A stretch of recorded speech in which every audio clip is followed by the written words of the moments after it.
Hello everyone. 안녕하세요. Happy Hungary.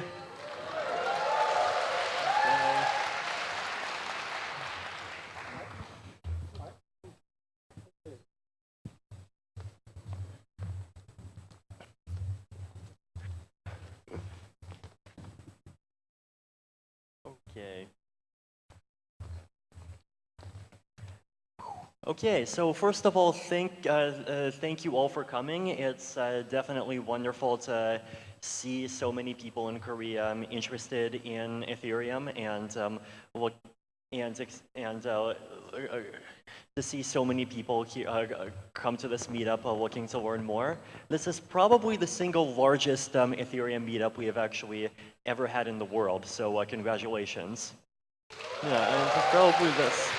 So I wanted to start off by giving an introduction to what Ethereum is and what blockchains are from a kind of more philosophical standpoint.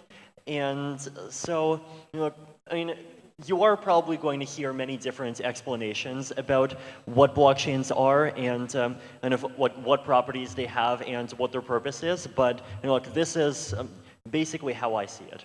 Right? So the definition that I usually use to describe blockchains is I talk about a blockchain as being a decentralized computer network that has a memory. So this is a definition that has two parts. So the first part is it's a decentralized computer network.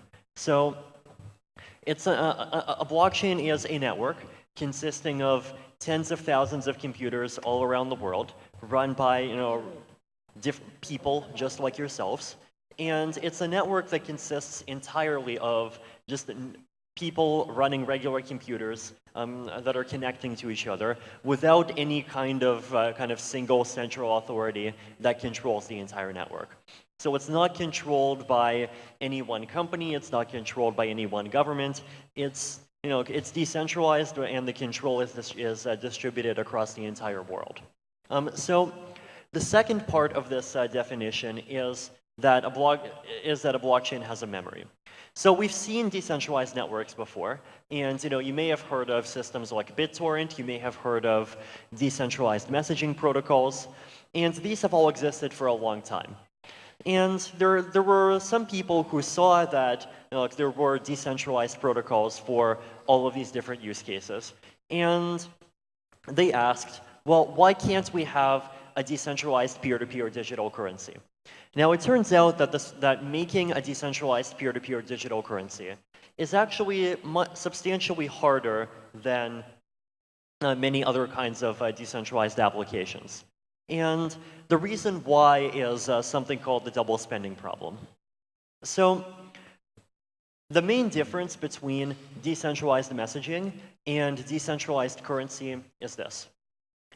In a decentralized messaging system, if I send you a message, then I copy that message, and I send the same message to someone else, then there is nothing wrong with this.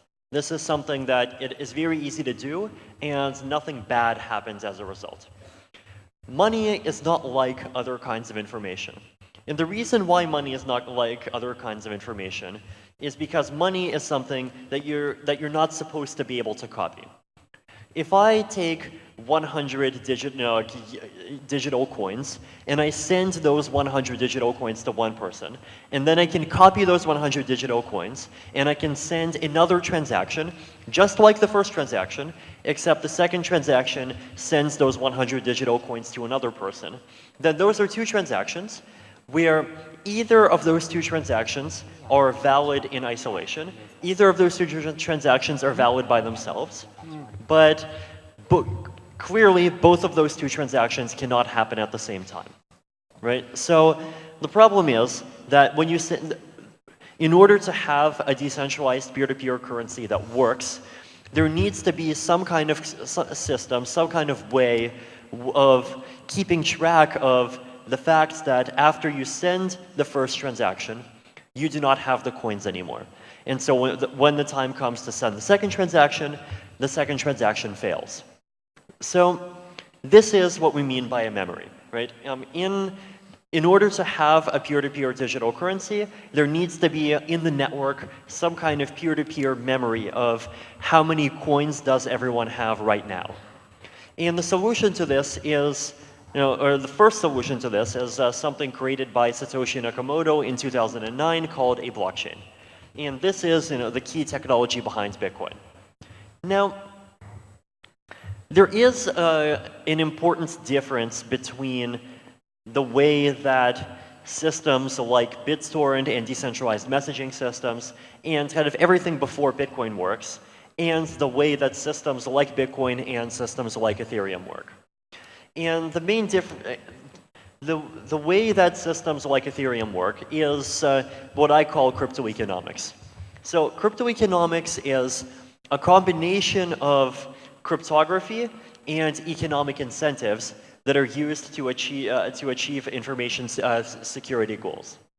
So the purpose of cryptography is to prove claims about things that happened in the past, and the role of economic incentives is to create an incentive for those properties about a system to continue to hold in the future. So cryptography has been used for a long time, and just one simple example of cryptography is a digital signature. So if I send a message or if I send a transaction, then there exist algorithms called digital signature algorithms that can mathematically prove that that transaction, that signature, or that message actually came from me. Right? These algorithms work by having a process that you can use to generate a signature, and a signature is just like a big number, and you can attach the signature, send this number along with the transaction, and anyone can verify that transaction to know that it came from you. So this is all done by cryptography, right? So cryptography proves that this message that was sent in the past actually was sent by some particular person. So the way the cryptography is used in a cryptocurrency is it's used to verify that it's actually you who is trying to spend your money. You can spend your money, but you cannot spend other people's money. Now, the problem is that cryptography by itself is enough to do some things, but it's not enough to do everything. And one of the things that cryptography can't do is prove which of two messages got broadcasted first. Or in general, prove things about what time a message was broadcasted. So for that, we need to have this idea of a shared memory. And in order to maintain that kind of system, we actually need to add economic incentives. So, how does a simple blockchain work, right? You have a network, and you have a network of tens of thousands of computers all around the world. And in these in a proof of work system, so this is the way Bitcoin works, this is the way Ethereum works now, anyone in the world can create a block.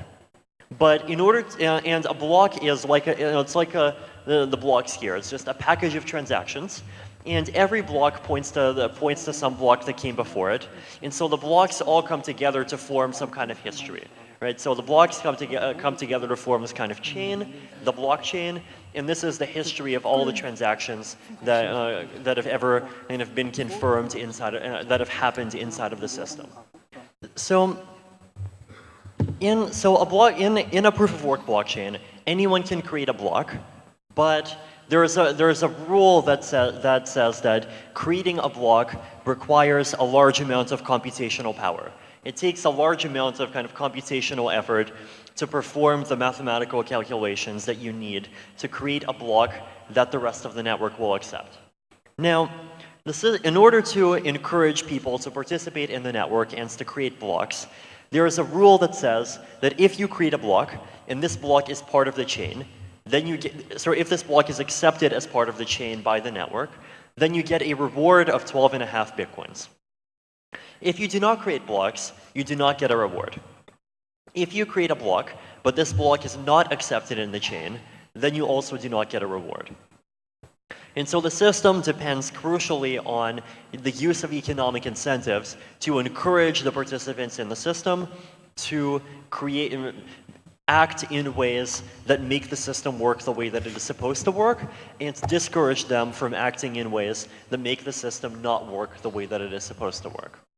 So this is just one example in Bitcoin. And in systems like Ethereum, the same thing works, and in more complex systems, and the rules are often different, but the idea that these systems depend on cryptography and on economic incentives is always the same. Now, basically, now there are different kinds of tools that we can use, right? So there's cryptographic tools, so signatures, hash algorithms, zero-knowledge proofs. There's economic incentives, rewards, penalties that the system can assign. And another important property of a blockchain is that because it's a decentralized system, every user of a system is running some kind of node, and the node is directly validating at least some of the rules in the system. Right, so you as a user have the ability to reject operations that are invalid according to the rules of the system. Now, this is not enough to prevent all kinds of attacks, but it actually does make certain kinds of attacks impossible that would be easy to do in a centralized system. Right, so in a centralized system, the people that run the system can just get together and change the rules. Delete money from one account, add money to another account. But in a blockchain, it's not possible to do this without getting caught. And the reason is that it's an open network, and the blocks and the transactions are all broadcasted to the entire network. And if you create a block that is invalid, then the network will reject it. So why the crypto-economic way, right? So why is crypto-economics as a way of building applications so interesting? And there's a few reasons. So one of them is what I call the zero infrastructure property.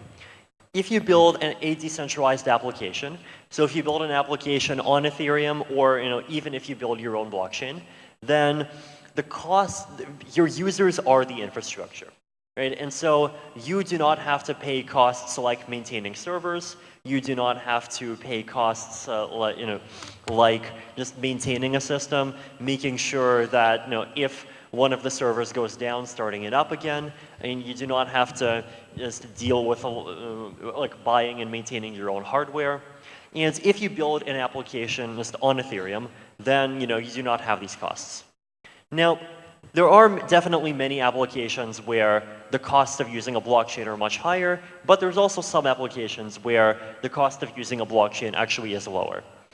Lower barriers to entry. So building applications on Ethereum is open to anyone. Anyone can participate. You can buy some Ether, download an Ethereum client today, write up a piece of code for what's called a contract, write an application, send a transaction to publish this application, and other people can use it.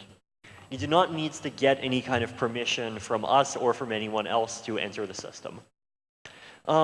Low social cost of bootstrapping. Now, what do we mean by this? If you create a system, then you have to market it, you have to promote it, and part of this is convincing other people to trust it. Now, if you build a centralized system, then convincing other people to trust the system can often be difficult. Other people may not necessarily fully trust you to continue to follow the rules that you say that you'll follow. They might not trust you to maliciously edit pieces of data in your database in ways that you said that you would not do. They would not trust you they might not trust you not to change the rules. If you build an application on a blockchain, then once you build it, you do not have the ability to change the rules. Now, what you can do is you can create a new application with new rules, but then your users have to opt in to switching to the new system that you create. If some of your users wants to keep using the old system, then they can, and there's nothing you can do to stop them. So, on the one hand, this means that as a developer, the system restricts what you can do once the application is started. But on the other hand, this means that because everyone knows that you have to follow your own rules, it's easier to create a system and convince people that you can trust the system. The idea behind the reason why crypto-economics is so interesting is because the reason why you trust a crypto-economic system has nothing to do with who you know what your reputation is, because those things are different from country to country. There might be some people that everyone trusts in Korea, but people don't trust in China. There might be people who are trusted by everyone in Russia, but not everyone in the U.S. Right? Like if he wants to build applications that reach the whole world, then different people trust different people. Not everyone is trusted by everyone. But there are a few things that everyone does trust. Everyone trusts math. So it's cryptographic algorithms like hashes and digital signatures. They work here, they work in the US, they work in Russia, they work in North Korea, they work everywhere. Economic incentives are the same thing. Everyone in the world likes getting money, and everyone in the world does not like losing money. So if you build a system that works based on the principles of crypto economics, then you can build a system where everyone across the entire world can trust that that the system works well. So what is Ethereum? So Ethereum is a blockchain with a built-in programming language. Right? And the reason why this is important is because it's designed for maximum abstraction and maximum generality. So basically, instead of a blockchain that's designed for any one application, it's a blockchain where you can build many different kinds of things on top of it. So the story behind this is that when I started working on Ethereum about 4 years ago, there was a lot of interest in blockchain technology, and people were starting to realize that even though a cryptocurrency is interesting, there are also many other kinds of blockchain applications that are interesting as well.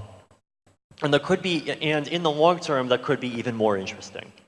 So people started thinking about using blockchains to issue digital assets, to do crowdfunding, to create domain name systems, register land titles, do gambling, prediction markets, IoT applications, voting, many different applications. The problem is that most of the blockchain protocols that existed at the time were like pocket calculators. They did one function, and they did one function well, but that's it. In 2013, many people started making blockchain protocols that look like Swiss Army knives. So they can do 5 or 10 functions, and they can do 5 or 10 functions okay, but that's it.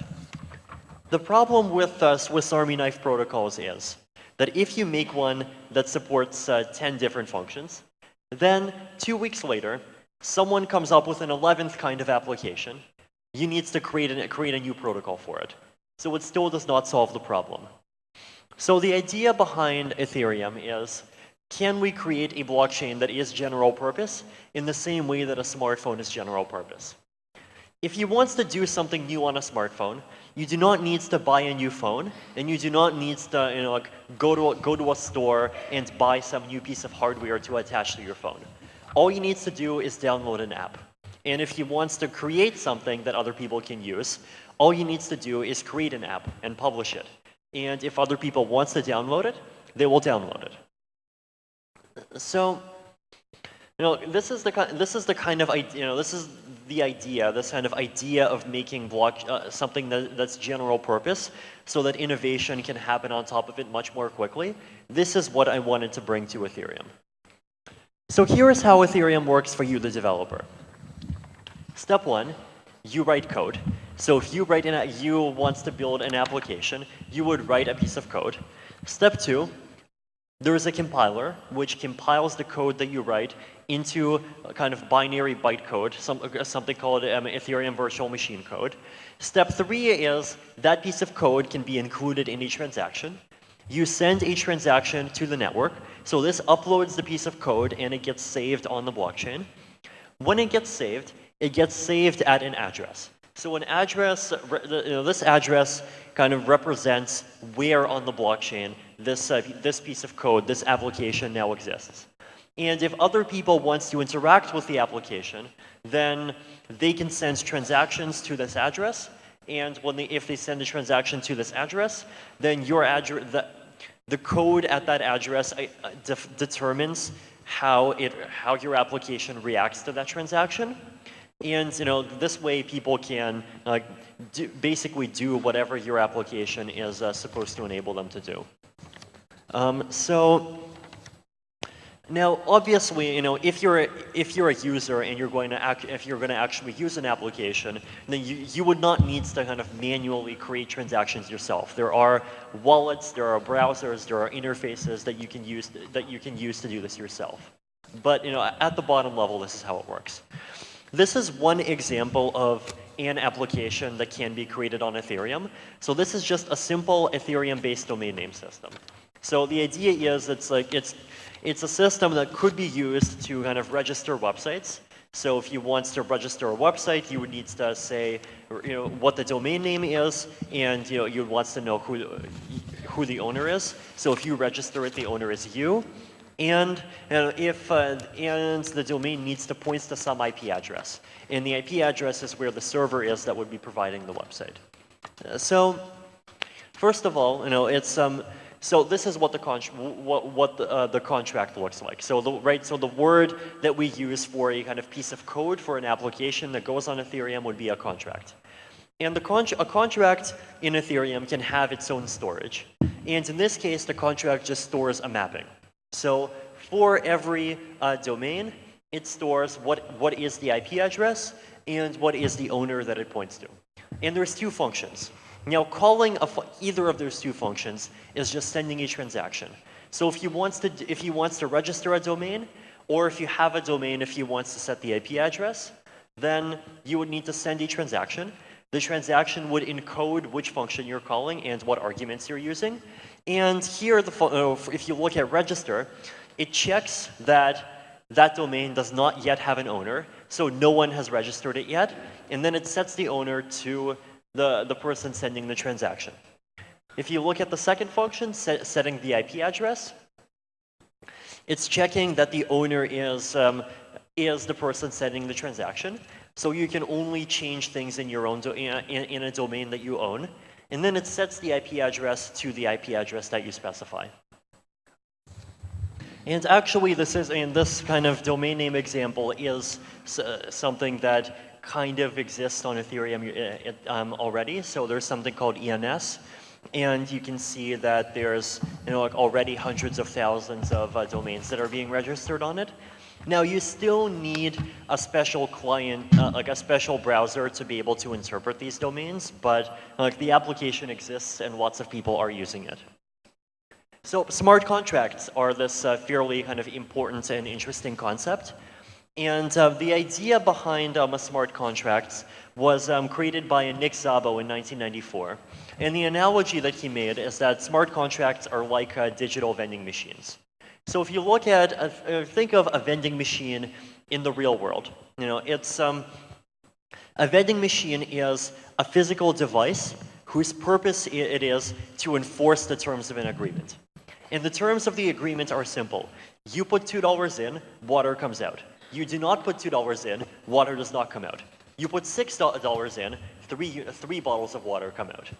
Right? So it's a simple set of rules, and the purpose of the vending machine is that it's a device which enforces the rules, which ensures that the bottles of water actually only come out if you put money in. The analogy that he made is that a smart contract is like a way of doing the same thing, but in the digital world. So a smart contract is a computer program that directly controls some digital assets and that distributes those assets according to a pre-specified set of rules. So you have a contract, and that contract has a piece of code, and that piece of code by itself defines where any assets that are controlled by the contract actually go. So one simple example is a 2 of 3 escrow, right? So if, for example, I want to sell a phone, and one of the problems is the trust issue, right? So for example, let's say I am selling the phone to you. Either I send the phone first, and I have to trust you to later pay me the money, or you pay me the money first, and then you have to trust me to send you the phone. Now, there is a way to do this that reduces the need, doesn't completely eliminate, but reduces the amount of trust that you need to make the transaction happen. And the approach here is this. Step one, you send the money, but you do not send the money to me. You send the money to the smart contract. You send the money to the computer program. So the computer program holds the money now. Step two, if everything goes well, I send you the phone, and then step three, you agree that you send another transaction to the contract. You agree that you received the phone. And this would be, you would call the finalize function. Now you notice that the finalize function, the buyer has the right to, it checks if the transaction is sent by the buyer. And if it is sent by the buyer, then it sends me the money. Now, what if I cheat? What if I do not send the phone? Then, in the smart contract, there exists this third party. There exists an arbitrator. And the arbitrator has the ability to decide. If the two of us disagree, it can either refund the money to you, or if it decides that I did send the phone, then it can send the money to me. Right? So the arbitrator has the rights to call refund, and the arbitrator has the rights to call finalize, but the arbitrator does not have the ability to take the money for themselves. So here, we do not need to trust the buyer, we do not need to trust the seller, and we also do not need to fully trust the arbiter. Right? There's no risk that the arbiter will just run away with the money by themselves. So this is just one example of how a smart contract can be used to reduce the amount of trust and reduce the risk of an economic interaction. So here's how Ethereum works for you, the user. Right? So you, as a user of Ethereum, will need to first run an Ethereum client. Now, there's many different kinds of Ethereum clients that you can run, ranging from the most convenient. So there's a client called MetaMask, which is just an add-on that you would, a plugin that you would install for Google Chrome, going all the way to things like Geth, Parity, and Ethereum Java, which are called full nodes. Now, if you run a full node, then you are a kind of first-class citizen of the Ethereum network. Right? The Ethereum network consists of nothing but a large number of people that are all running full nodes, and that are connected to each other, that are sending messages to each other. So the network does not have any kind of super node. It does not have any kind of central controller. It does not have any kind of system where there's some nodes that are producing things and some nodes are just listening. Basically, anyone has the ability to fairly easily participate at any level of being part of the Ethereum network. Now, the property that a full node has is with a full node, you can verify any Ethereum transaction. And so you're verifying not just what transactions got accepted and what blocks got accepted, but you're also verifying that you can verify that any transaction actually was executed correctly. So if you think there is any transaction that was not executed according to the rules, you have the ability to actually verify that that transaction actually was executed according to the rules. So this is a fairly important property, right? It means that other people can't just suddenly change the rules of the system, because if they do just suddenly change the rules of the system, then your client will actually by default reject the blocks that they try to send. So it's every operation in Ethereum, so everything that a user does is a transaction and is recorded on the public blockchain. And so you can also check transactions on an Ethereum client, or you can go to a website called a Block Explorer. And so you can see every single detail of a transaction that you would want to see. Right? So this is one of the benefits of a blockchain. You can actually inspect, you can audit, you can personally look and see everything that's happened. And if you want convenience, you can use a website. But if you really want to, you can run a node, and you can check the validity of any transaction for yourself. This is the Ethereum network. So it has about 25,000 nodes. Most are in North America or Europe, but there's also a large pocket in Asia. So you can see those 5 dots are Japan, Korea, Beijing, Shanghai, Taiwan, Hong Kong, and Singapore. So those are, you know, like in Asia, those are probably the kind of largest nodes at this point. And you know, Korea is actually, you know, a fairly large kind of center of Ethereum nodes as well. So, like, if you want to start building with Ethereum, then like, basically, it is an open platform. There are lots of different kinds of applications that people are trying to build on top of it. Some applications in finance, some applications in IoT, some applications building decentralized applications for the web, making the internet more secure, and some social media platforms, some applications in healthcare. You know, just in almost every industry, there are people building some kind of Ethereum application. So if you want to start building things, go to ethereum.org, and on our website there are a lot of tutorials. Download a client, or if you want something simpler, then you know, use something like MetaMask or MyEtherWallet.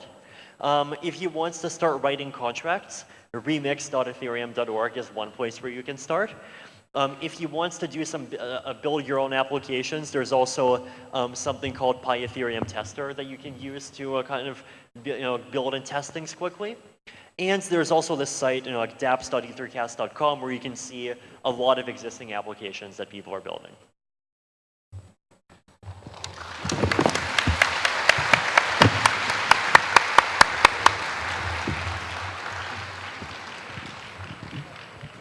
All right, well, these are not quite my slides.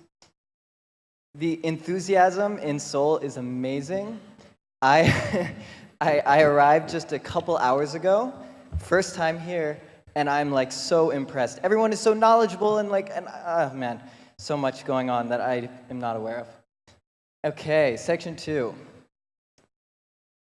So I'm going to be talking about Casper. So hopefully this will be a nice high-level overview of Casper and blockchain and proof of work and proof of stake. So you should be able to write your own blockchains after this talk. Not really.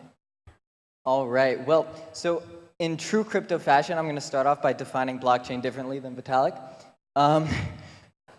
So this is just a general high-level kind of overview of like how to conceptualize a blockchain. So on the bottom left-hand side, you can see, or right-hand side, you can see these transactions, and they're being recorded in these blocks. And so, you know, people are sending each other different currencies, you know, voting on proposals. And what is important is that the combination of, these are old slides.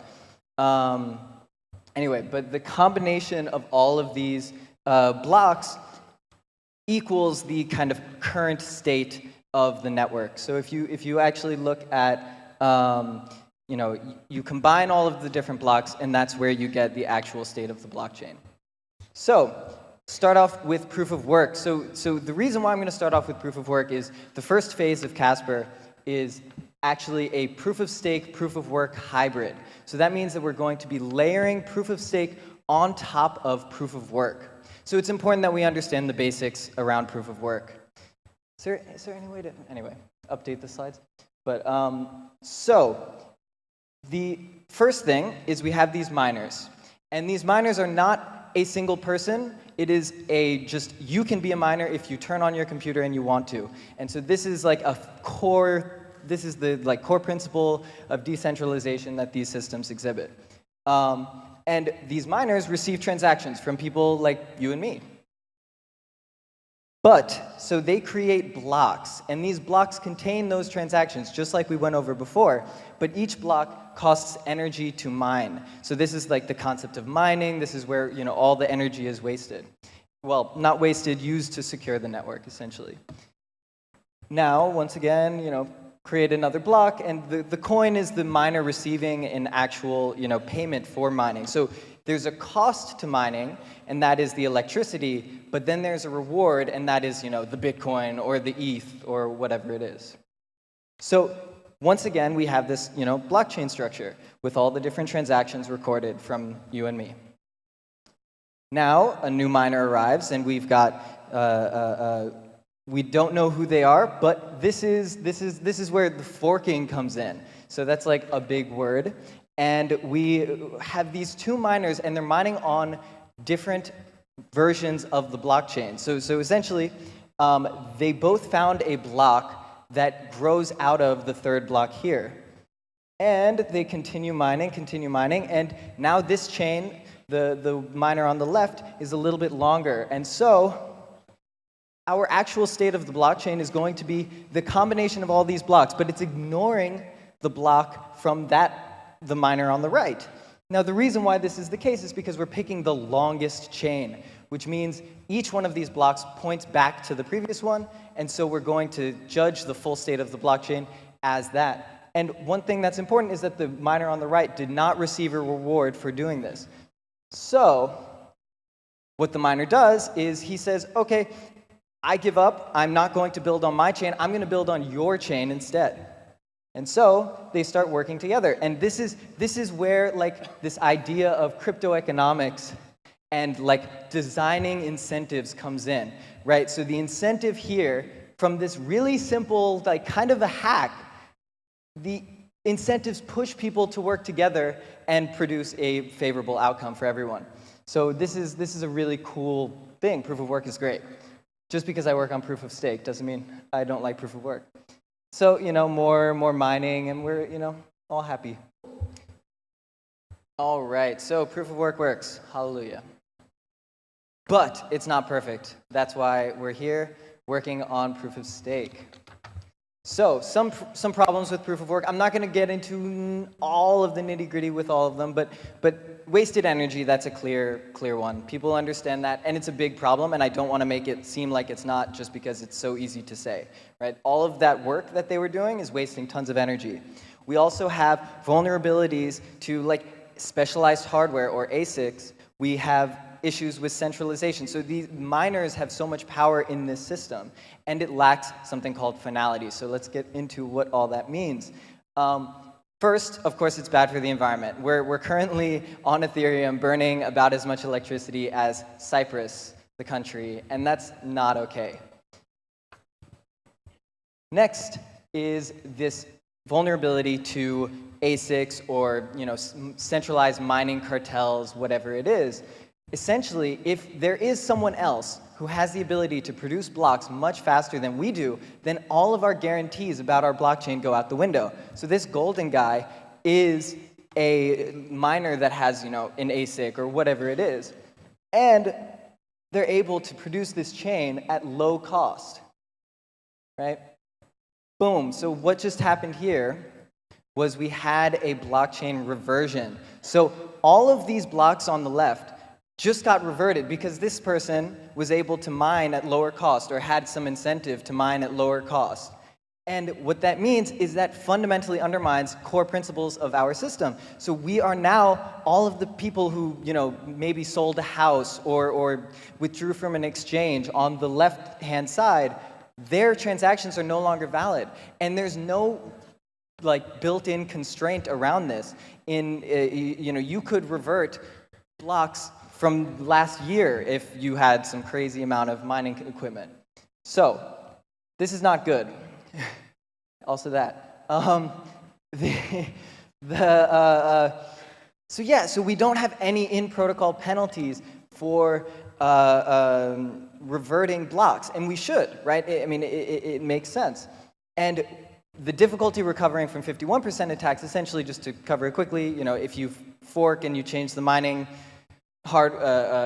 I'm not actually going to go into it because not too much time. But it also lacks finality. And so the words that are pretty obstructed here is finality guarantees that history will never be changed. So clearly we don't have that with proof of work as it stands right now. So this is just an example of when finality is something that we want. If a user were to withdraw from an exchange at the bottom, then their transaction would be reverted. We kind of went over this, so I'll skip over. So now we're going to be adding proof of stake on top of this proof of work. So this is where we get finality. Really exciting. Casper, the friendly finality gadget. So what do we get from adding this in? Well, number one, clearly finality. Number two, we get this 51% attack that I'm mysteriously keeping from you. And three, we get this reduction in energy costs. And the reason why we reduce the energy is because we're going to be reducing the mining rewards. And so if you think the incentives are going to be lower for becoming a miner, and the reason why the incentives are going to go down is because we don't rely on the miners burning electricity as much anymore. Instead, we're going to rely on this proof-of-stake mechanism. And later, we're going to remove miners completely, proof-of-work miners completely. So, general overview. If you are to, this is where my slides diverge, but if you are to, we're going to create this new set of a new class of citizens in Ethereum called validators, and they're going to validate the proof-of-stake blockchain, which is kind of like overlaid on top of proof-of-work. They share the same blocks, but they're providing different amounts or different kinds of security. These validators are going to be committing to checkpoints, and so a checkpoint is every 100 blocks. So that's all a checkpoint is. It's just we're not going to try to finalize every single block because that would require too many messages, too much overhead. Instead, we're just going to try to finalize every 100 blocks. And so we're going to commit to them. Now, in a different talk, I explained what prepares and commits are, and I went into more detail with the protocol. This one is just more high level, so we're just going to call them commits. Do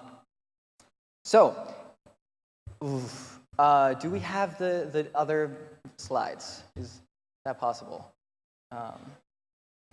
Okay, if it's not, I'm just gonna, okay. So here is the key stuff. First, unfortunately, this slide has 2/3, okay, well, I'm just gonna, okay. If 2/3 of the validators commit to a single checkpoint, that checkpoint will be finalized. So that means that that checkpoint is going to be within the history of, the Ethereum blockchain. Now, if 2 checkpoints get finalized, we have this cool property where 1/3 of the total deposits will be slashed. This is 2/3, once again, the slides. So 1/3 of total deposits are going to be slashed. That is going, and slashed means destroyed. Now,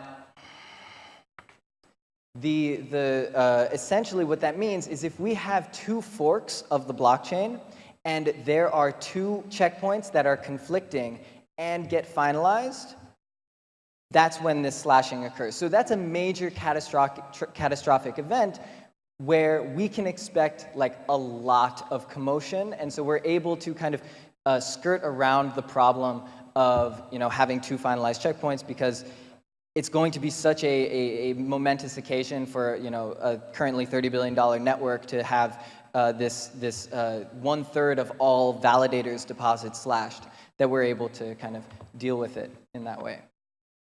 Now, so if I wanted to be a validator, what I would do is I just have my ETH. Anyone can become a validator. I just deposit my ETH into the Casper smart contract. So that means that the Casper smart contract will hold on to my ETH and basically hold it hostage so that if I misbehave, I'm able to slash it. I'm able to get rid of it. And the reason why we do that is because we want to provide a disincentive for disobeying the protocol. And remember, our protocol guarantee is that we have one blockchain that is secure and one unalterable source of history. So the validators and the miners are kind of working together on top of one another. So you see the miners, they are block proposers. So they're essentially keeping the chain going just as normal. And the validators, what they're doing is they're providing the economic security for the actual blockchain. So they are the ones that are going to really provide the guarantees that history will maintain as it is. Now, this, so right here, this shows the miners on the top. They've just mined the chain that we had just kind of looked at, and we see that there are these locks, and those kind of represent the checkpoints. Now, the validators on the left, 2/3 are currently kind of committing on the 4th block there. So in the actual Casper, it's going to be every 100 blocks. In this example, it's just every 4. every 3. And yeah, so and what this will mean now, here's an important point, right? So when the validators commit to a checkpoint and that checkpoint becomes finalized, then all of the blocks previous also become finalized. So essentially, because the block points to the previous block and that points to the previous block, we actually get this kind of cascading effect where if you just finalize one checkpoint, everything below it gets finalized. And this is really important because it means that we can finalize every 100 blocks, but it actually provides finality all the way down the chain. Now, this is an example of slashed validators. So we are going to be slashing validators or destroying their deposits when in the case that they equivocate. So in this, the bottom 2 validators are committing on 2 checkpoints, 2 conflicting checkpoints. So if you see, they're essentially 2 different chains that they're committing to, and that is completely disallowed by the protocol. And the actual protocol design is kind of where the secret sauce comes in, but that you'll have to look at Vitalik's posts for. Now, those validators lose their deposits, and the chain can continue. So, the road ahead. We are going to be moving away from proof of work to proof of stake quite quickly, and the reasons why, we waste far less energy. We're going to be paying less for better security. Currently, we're paying all this money to subsidize the burning of electricity for basically no reason for the miners, and we are going to be providing even better guarantees around security. And we're going to not only be providing those guarantees, but we're going to, the smart contracts that run on the Ethereum platform will be able to say, hey, am I finalized? And if the answer is yes, they can act appropriately. And so this is really useful for contracts, for instance, like Plasma, which is going to be talked about soon. And it also resists centralization because we don't have so many dependencies on these miners. And so all of these traits, right, this added security, this ability to function in an adversarial context, right? The blockchain is a decentralized tool that needs to be able to withstand centralized attacks. And so that is necessary if we're going to scale this up to a global blockchain. And that's what Ethereum intends to do. So the next steps. Vlad's Ampere is next step. Anyway, next steps are essentially we're implementing the first Casper implementation. We have Vitalik is working on some papers which describe all of the different parts of Ethereum and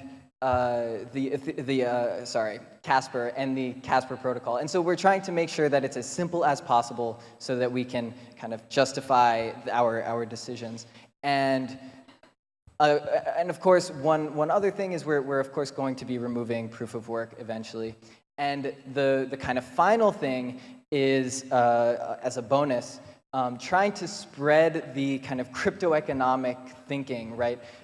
Designing this protocol, Vitalik and Vlad, for the past couple years, have had to do some kinds of thinking that almost no other project has been doing, right? Like the ability to think, okay, in this decentralized context with adversaries everywhere, how do we make our blockchain secure? That requires a kind of tools and methodologies that basically have been invented while this thing has been developed.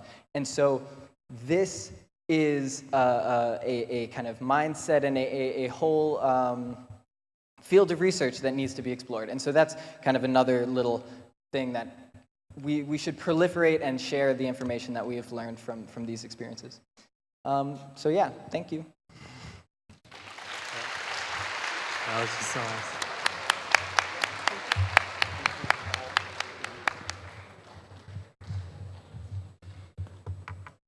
Okay, so One of the major challenges in the blockchain space is the scalability problem.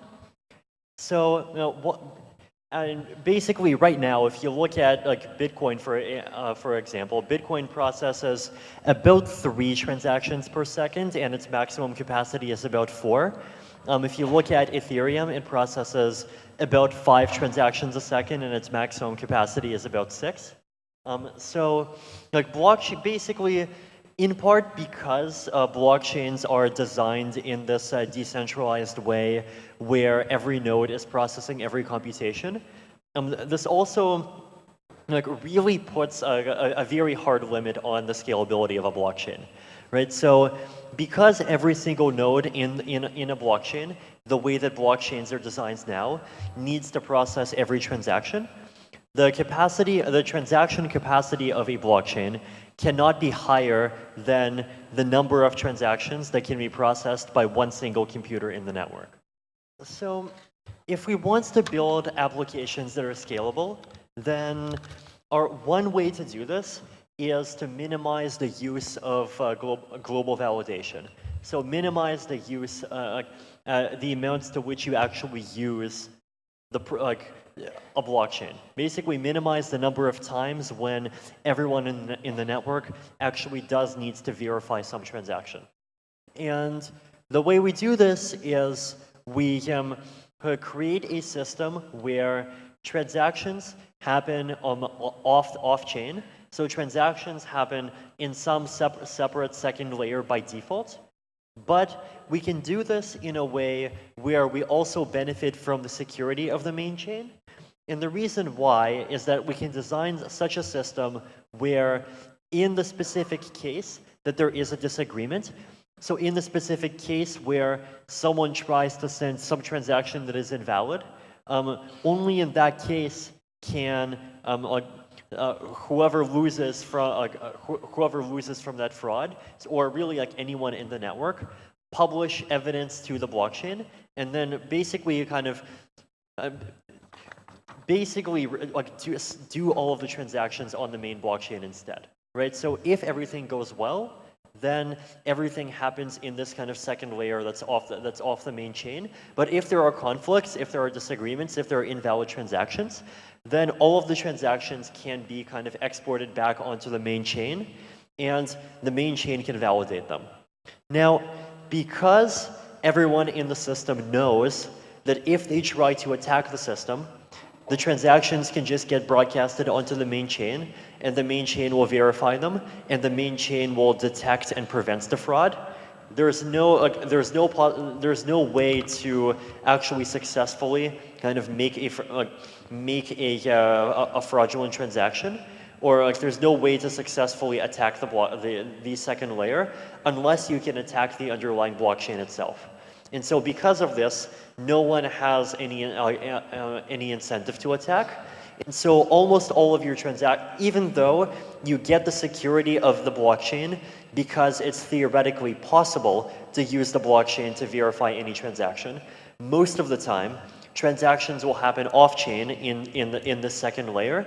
And so this way you have much more efficiency and much more scalability.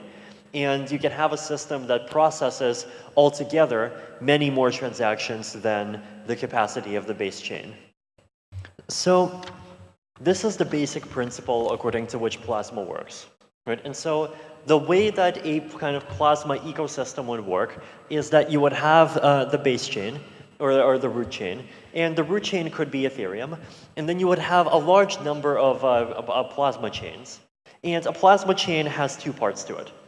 The first part of a Plasma chain is that the actual chain, which is separate from off of the Ethereum chain. So every single Plasma chain would be dedicated to some different application. So you might have one Plasma chain for payments of one currency, one Plasma chain for payments of another currency, one Plasma chain to do a decentralized exchange, one Plasma chain for micropayments, one Plasma chain to run a social network. And the second part is you would have a Plasma contract. So the Plasma contract is a smart contract. So like the smart contracts I showed earlier, but much more complex, that would be on the root Ethereum chain. And so normally you would have users would send transactions on one of these second layer chains, and most of the time that all of the transaction activity would happen on these second layer chains, and only every user only needs to validate the specific second layer chains that they are using. So individual users do not need to validate any information from chains that they themselves are not interested in. Now, if someone makes a block on any second layer chain, which is fraudulent, so if anyone makes a block on any of these second layer chains which is invalid, so for example, if it tries to just create 1 million coins out of nowhere, then a fraud proof can be made. So a cryptographic proof can be made that shows that the block is invalid. This proof can be published into the Plasma contract on the root chain, and then if the proof is accepted, then the invalid block and any blocks after that invalid block will be rejected. Right? So if a mistake, there is a block which is invalid, then through the Plasma contract, the root chain can learn about it.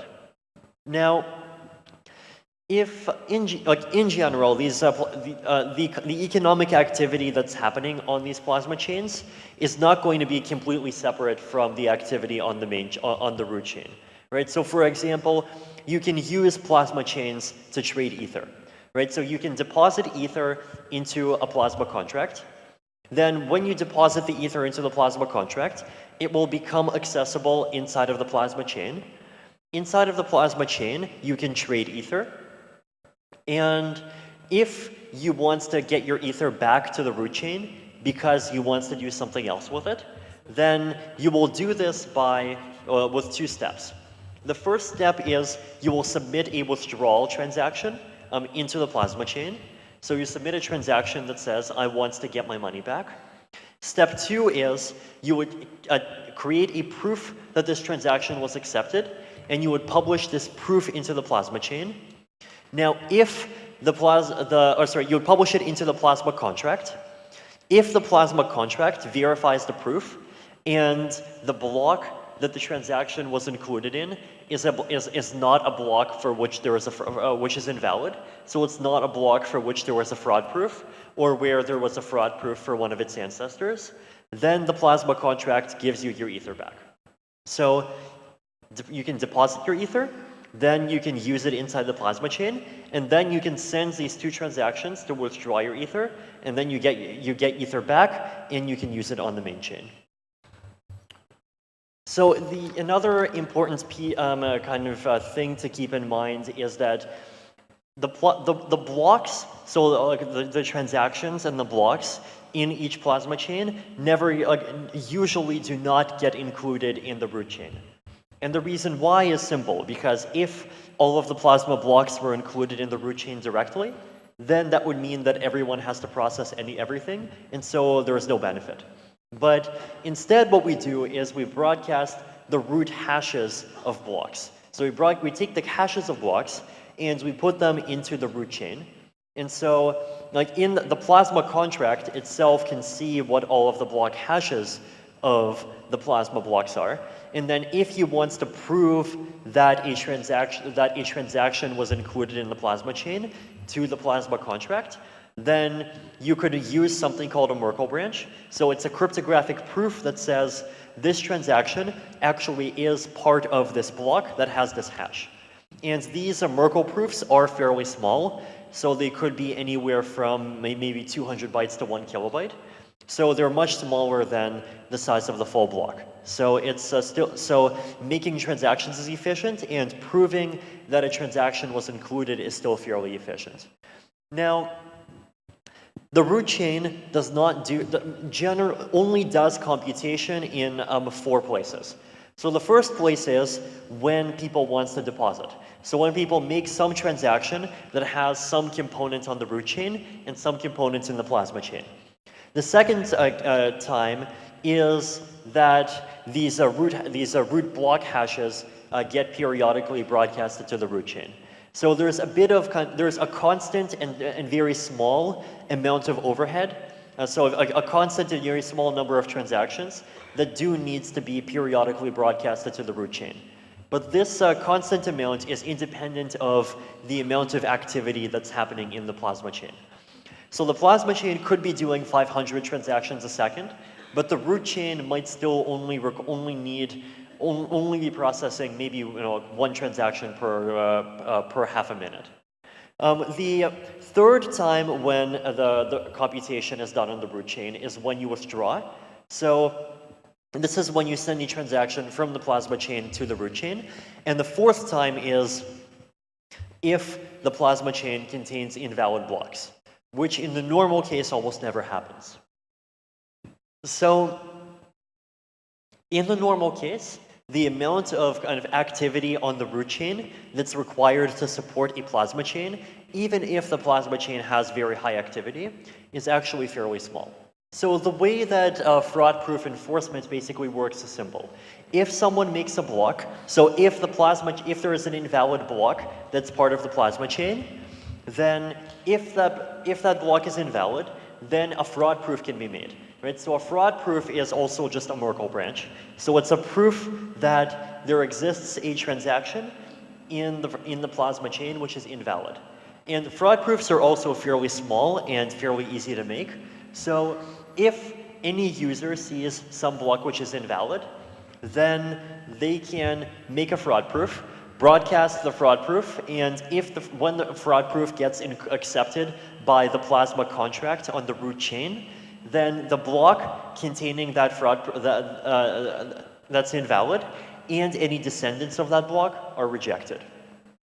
So this is the mechanism that Plasma uses to scalably prevent regular kinds of fraud. But there's also another type of invalid block, which is more difficult to handle. And this has to do with something called the data availability problem. So the problem is that if someone makes a block which is invalid, then it's easy to make a fraud proof. It's easy to make this short cryptographic proof that proves to anyone that the block is invalid. And this proof can be broadcasted to everyone, and everyone can be quickly convinced that the block is invalid. Now, if you create a block where part of the block might be valid, might be invalid, but you don't publish it.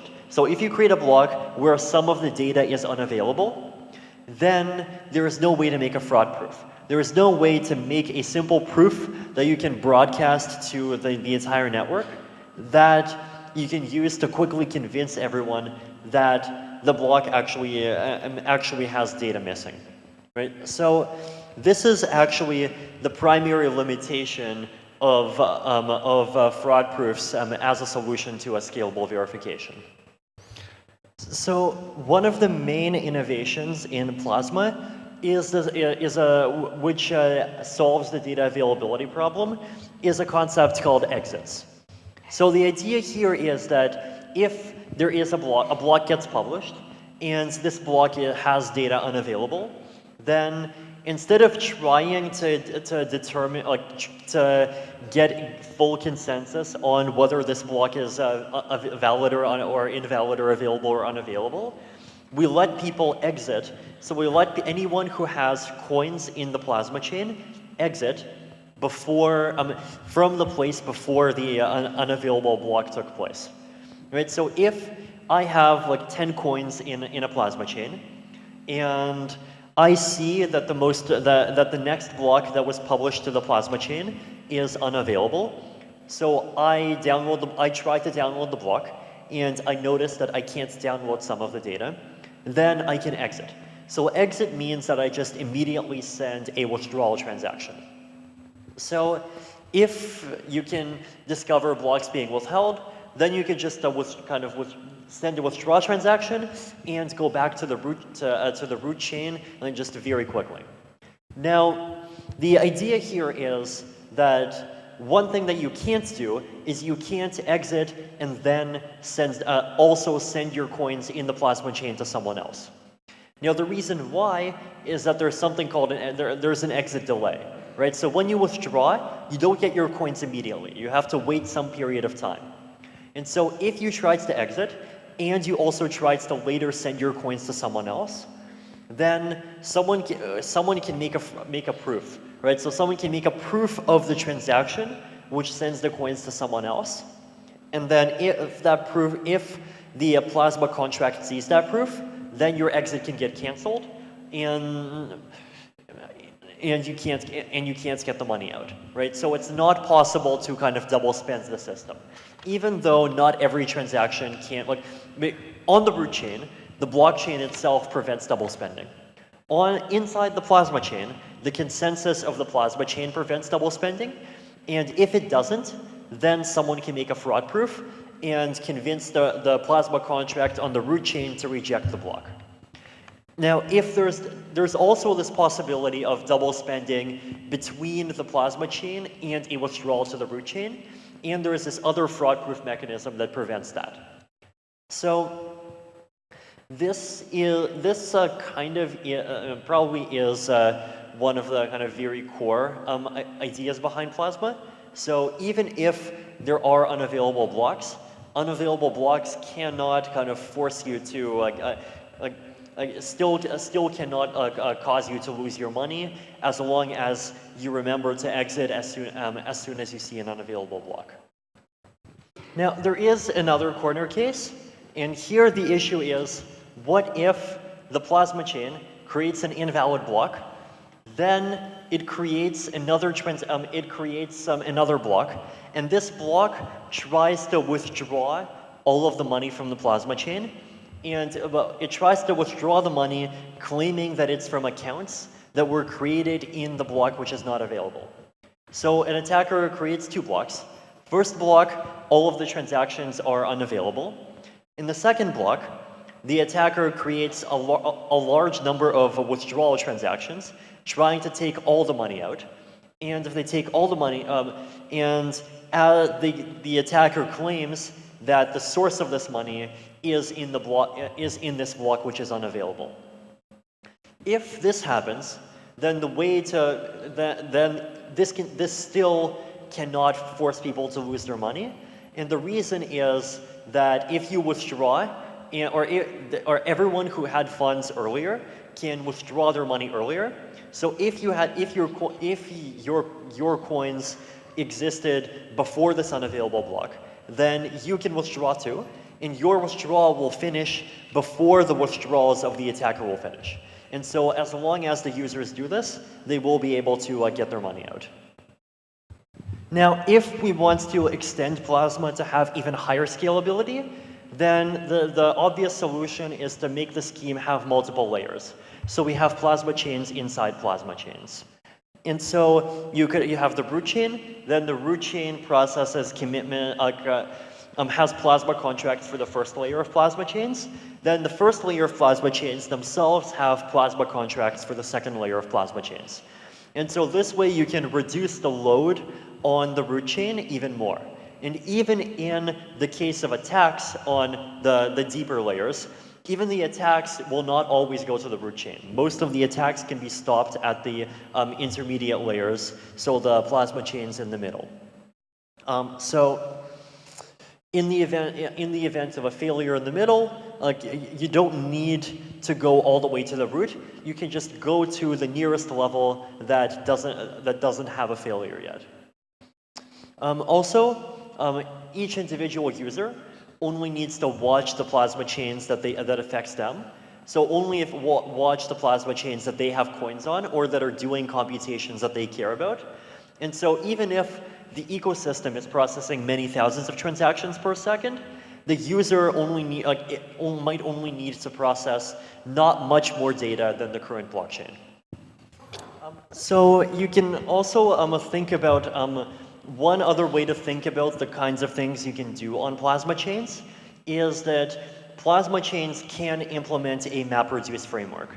So if you want to do any kind of a large-scale computation, and you want to do this computation in a way which is enforced by the blockchain, so where the blockchain guarantees its correctness, but there is too much computation to do all of the computation on the blockchain directly, then you can create this system where the computation happens usually inside of plasma chains, and then computation happens in the plasma chains. Then the results get merged into the plasma chain at the bottom level. And then if the results need to be distributed again, then the results get distributed back up. So like this is a very flexible model, and you can imagine this being used for cloud computing. You can imagine this being used for applications like internet forums. Like there are potentially a lot of use cases. So I mean, the future work consists basically in just improving the efficiency of the mechanism, and also we can use zero-knowledge proofs to theoretically remove the need for fraud proofs. So with zero-knowledge proofs, the only kind of attack becomes a data unavailability attack. So this is kind of the basic mechanism of Plasma. That instead of using the blockchain to process everything, the idea is you use the blockchain as the Supreme Court, right? So the Supreme Court is kind of, the highest court of a country. It can ultimately decide any case, but most cases do not go to the Supreme Court directly, right? Most cases would only go to some very low-level court, or most of the time people don't go to court at all because they agree on things. So only if there is a very large amount of disagreement do you actually, and like it's a disagreement about something which is kind of very valuable, does a dispute needs to actually get all the way to the Supreme Court or all the way to the root blockchain. So this is kind of theoretically how Plasma achieves scalability. So this allows us to create high volume, low cost, decentralized applications, and is a path forward to scaling to billions of users. Thank you. Thank you.